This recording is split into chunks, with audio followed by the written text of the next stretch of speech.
पिछले टर्म में हम लोगों ने फिनॉल के प्रिपरेशन और केमिकल प्रॉपर्टीज वगैरह ख़त्म कर ली थी।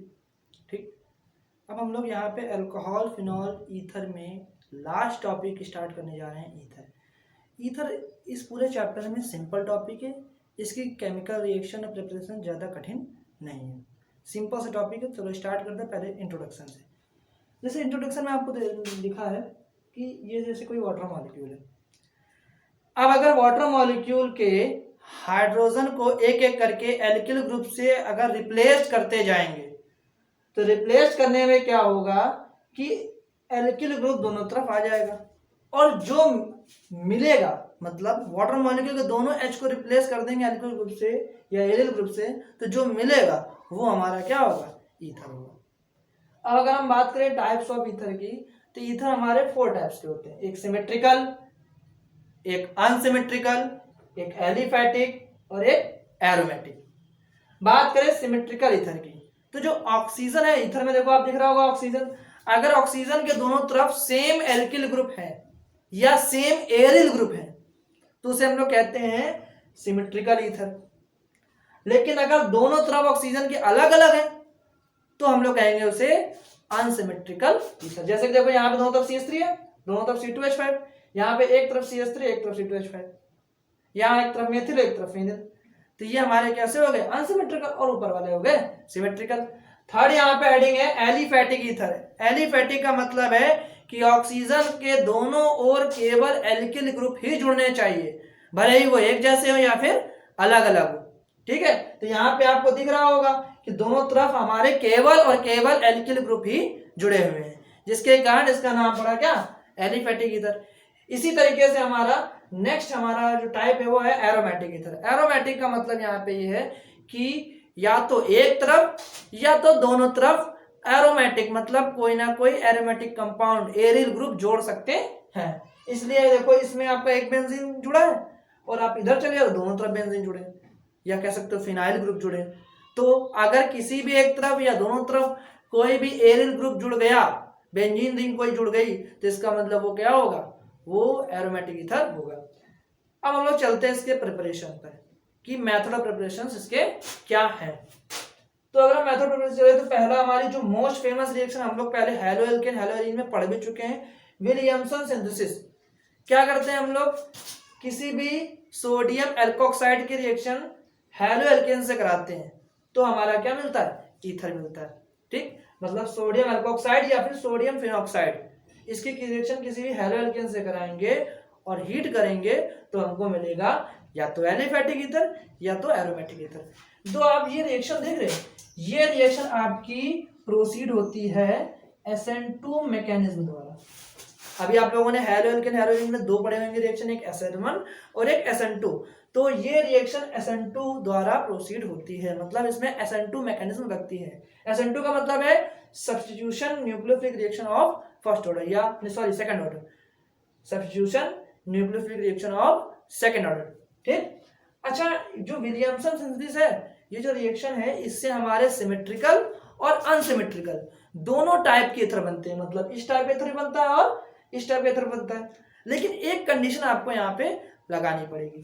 कंडीशन ये है कि जो हमारा सोडियम एल्कोक्साइड होता है, सोडियम एल्कोक्साइड, वो आपका 1 डिग्री 2 डिग्री 3 डिग्री या फिर कोई फिनाइल ग्रुप वाला हो सकता है।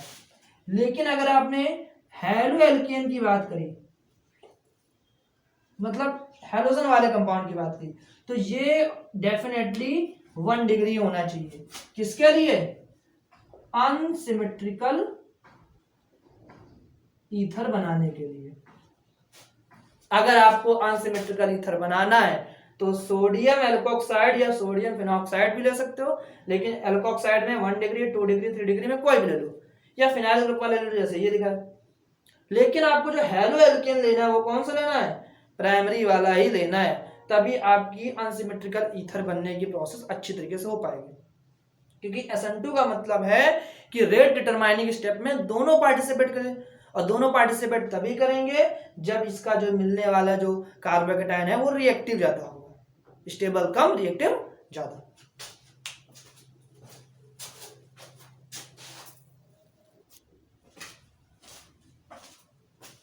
केमिकल प्रॉपर्टीज में हम लोग आगे बढ़ते हैं, प्रिपरेशन में हम लोग आगे बढ़ते हैं ईथर की।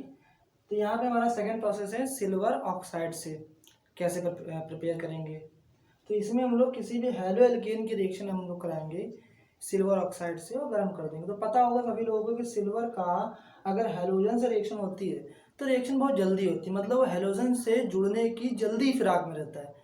अगर कहीं भी उसको हैलाइड ग्रुप दिख रहा है तो तुरंत उससे रिएक्शन करेगा। क्यों?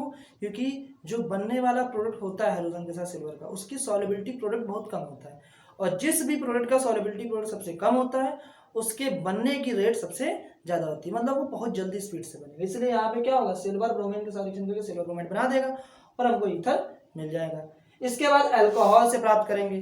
अल्कोहल से हम लोग डिहाइड्रेशन की प्रोसेस से प्राप्त करते हैं। तो डिहाइड्रेशन हमारे पास दो टाइप की होती है, एक एसिड कैटालाइज मतलब एसिड के प्रेजेंस में, दूसरा हमारा कैटालिटिक डिहाइड्रेशन, मतलब किसी ना किसी कैटलिस्ट को लेना पड़ेगा जो डिहाइड्रेशन की तरह यूज हो रहा होगा।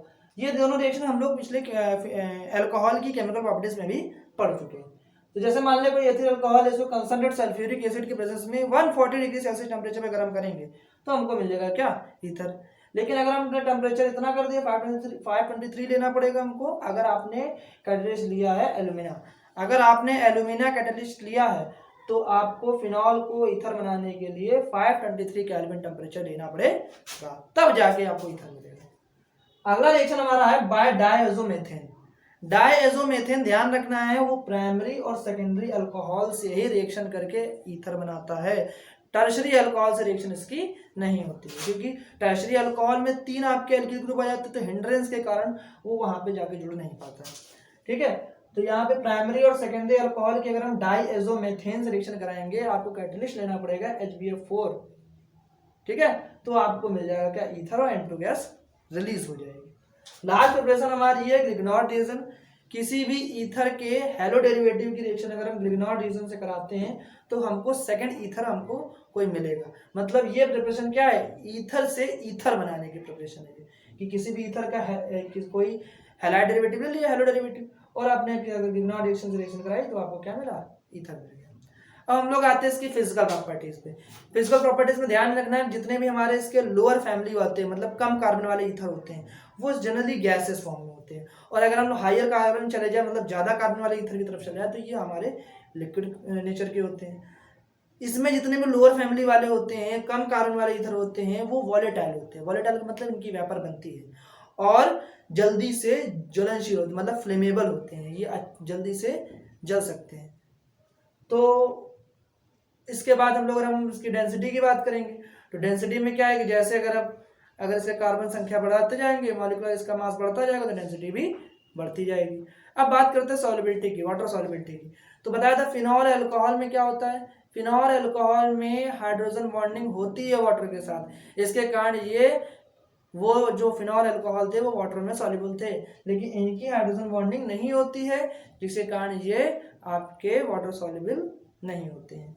अगर यहाँ पे हम लोगों ने ईथर का कुछ स्ट्रक्चर बना रखा है। ईथर में क्या होता है, ऑक्सीजन के पास 2 लोन पेयर इलेक्ट्रॉन होते हैं, ठीक है, और एल्किल ग्रुप के बीच में बनता है 110 डिग्री का बॉन्ड। अगर यहाँ पे हमको शो करा गया है कि अगर हमने ऑक्सीजन और एल्किल ग्रुप जुड़े हैं तो यहाँ पे इलेक्ट्रोनेगेटिविटी डिफरेंस होता है, ऑक्सीजन की इलेक्ट्रोनेगेटिविटी ज्यादा होती है और इसकी कम होती है।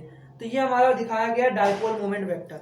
ये डायपोल मोमेंट वेक्टर क्या दिखा रहा है कि लो इलेक्ट्रोनेगेटिव एटम से हाई इलेक्ट्रोनेगेटिव एटम की ओर इलेक्ट्रॉन की शिफ्टिंग, और इसी से हमारा जनरेट होता है डायपोल मोमेंट। आपके 11th क्लास में पढ़ने को मिला होगा, जिसके कारण ऑक्सीजन क्या सा है, पार्शियली निगेटिव हो जाता है और एल्किल ग्रुप पार्शियली पॉजिटिव हो जाता है। इसका मतलब यहाँ पे कोलिजिबिलिटी जनरेट हो जाती है due to presence of more electronegative atom, oxygen atom.